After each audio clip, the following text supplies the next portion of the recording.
इस वीडियो में हम प्रश्नावली 1.2 के क्वेश्चन सॉल्व करेंगे 5 से लेके बाकी जो बचे हुए हैं हमारे वो। इसके पहले की जो क्वेश्चन है वो हमने ऑलरेडी पहले वीडियो में डिस्कस कर लिया। चलिए हम देखते हैं कि क्वेश्चन 5 हमें क्या कह रहा है। तो ये कह रहा है कि जांच कीजिए कि क्या किसी प्राकृत संख्या n के लिए संख्या 6n अंक 0 पर समाप्त हो सकता है या नहीं। ठीक है, ये हमें जांच करना है। तो ये क्वेश्चन कह रहा है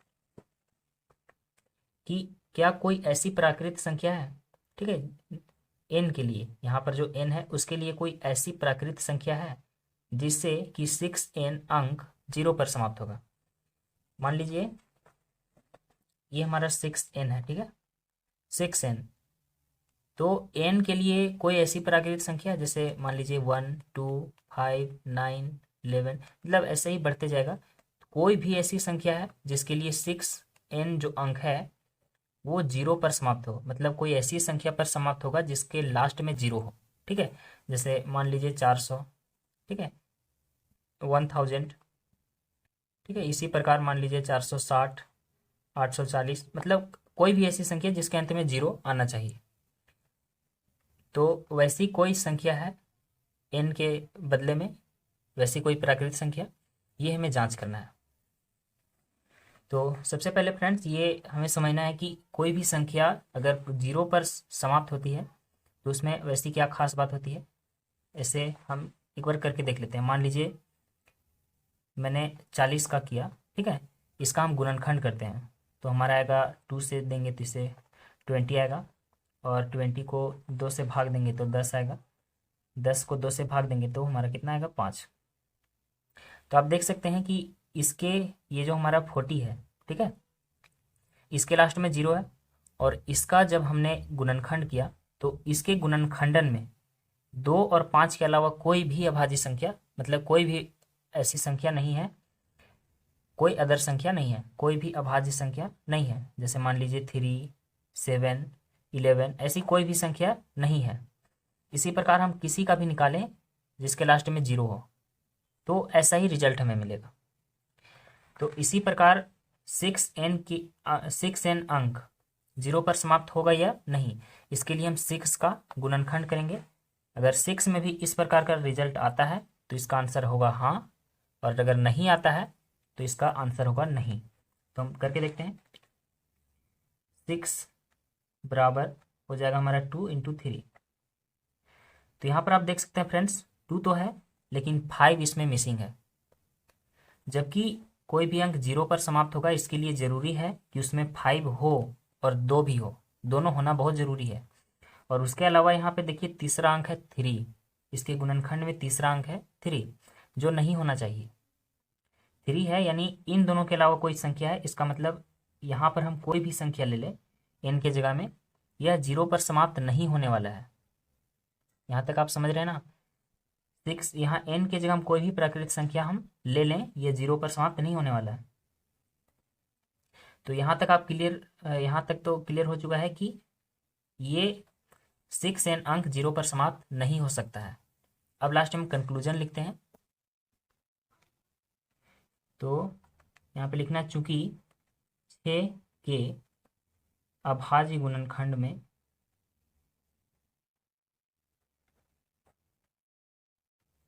गुणनखंडन में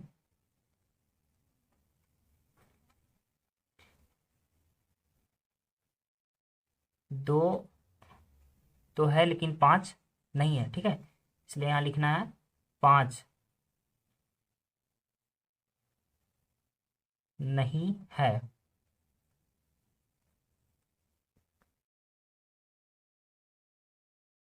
जबकि 6n को 0 पर समाप्त होने के लिए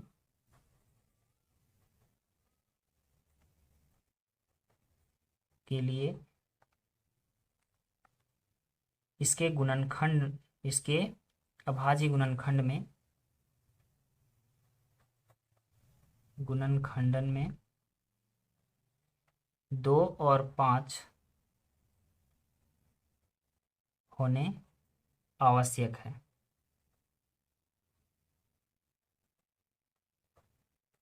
इसीलिए 6n,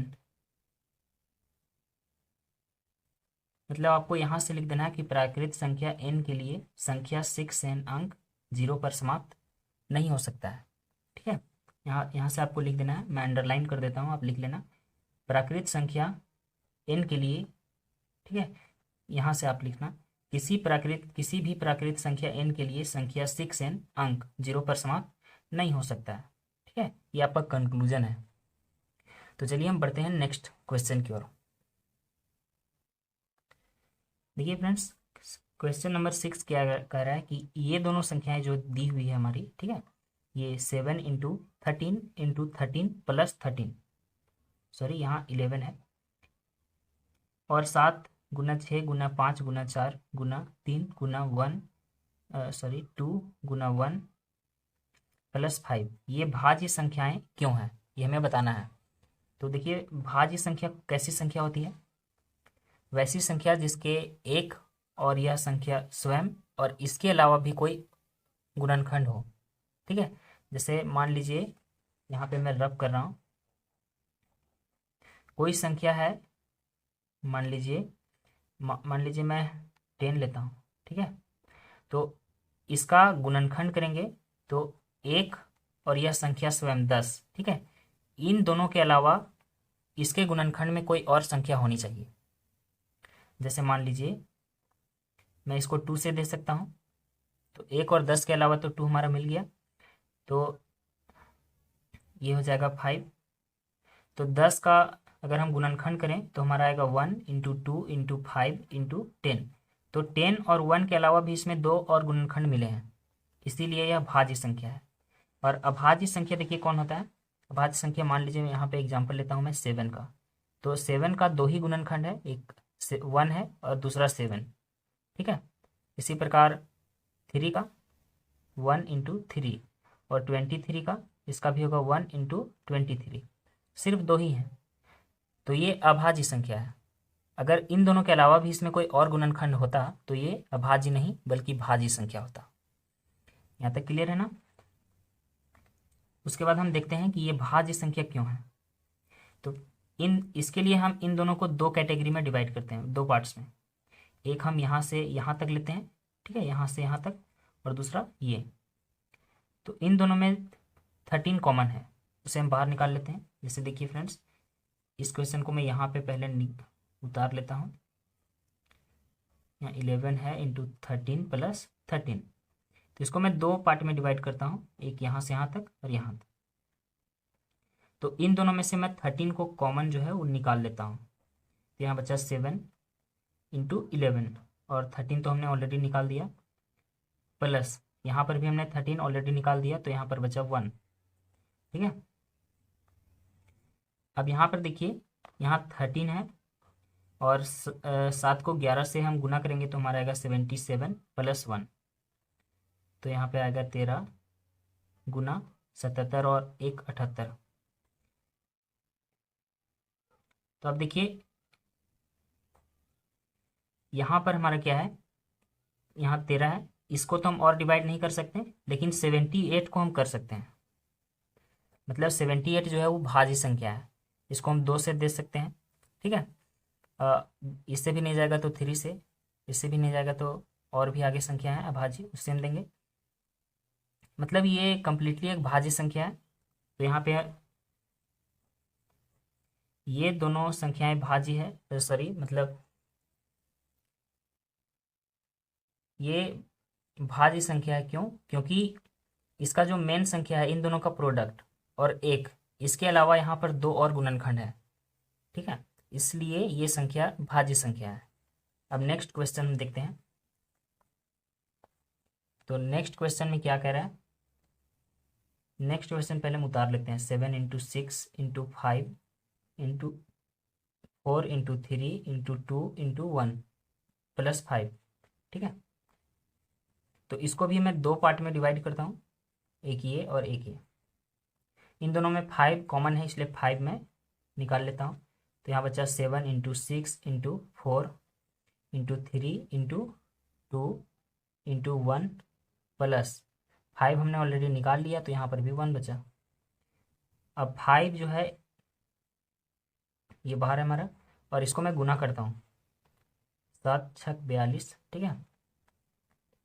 और इधर 4 तिया 12, 12 दूनी 24, 24 से कम 24, तो इसको मैं गुना करता हूँ, 4 दूनी 8, 4 चौक 16, और 4 दूनी 2 दूनी 4, और 4 दूनी 8, तो यहाँ बचा हमारा 8, 6 4 10, 8 1 9 और 1 10, 1008, और ये +1, तो 5 यहाँ पे बचा हमारा, और यहाँ 1008 +1, तो यहाँ पे हो जाएगा हमारा 9, ठीक है। यानी 5 गुना 1009।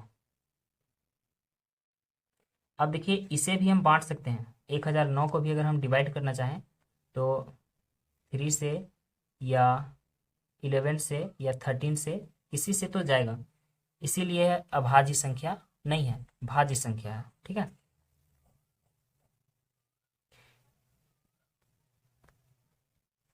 तो लास्ट में आपको कंक्लूजन निकालना है क्या, कि भाज्य संख्याओं को अभाज्य संख्याओं के गुणनफल के रूप में व्यक्त किया जा सकता है, इसीलिए ये भाज्य संख्याएं है, ठीक है। अब हमारा क्वेश्चन नंबर 7 है, उसकी ओर हम देखते हैं।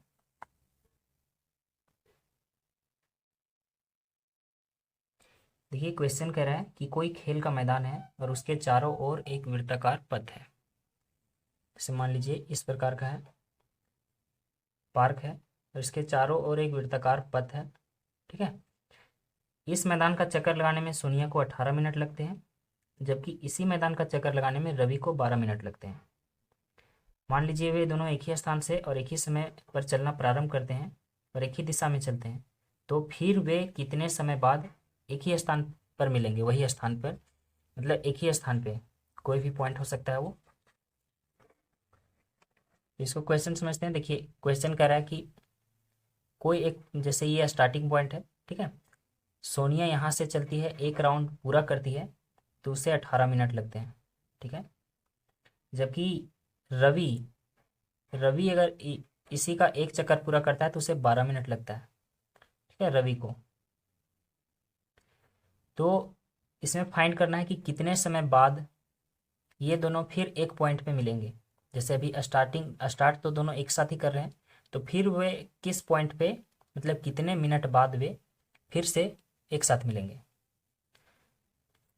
तो गाइज इसे देखिए 18 है और 12, ये दोनों संख्या हमारा, ठीक है। और हमें पता करना है कि किस पॉइंट पे वे दोनों फिर मिल रहे हैं। तो इसके लिए हमें एलसीएम निकालना होगा। एलसीएम निकालने के बाद हमें पता चलेगा कि वो कितना समय के बाद वो फिर से मिलेंगे, और बाद में मैं इसका रीज़न भी बताऊंगा कि वो एलसीएम के कारण ही क्यों निकल रहा है, ठीक है। तो देखिए एलसीएम हम फाइंड करते हैं। पहले 18 है, इसका मैं पहले गुणनखंड करता हूँ, तो 18 को करूँगा मैं तो इसका होगा 2, ठीक है, इंटू 3, इंटू 3, 3 3 9, 9 दूनी 18, ये क्लियर है।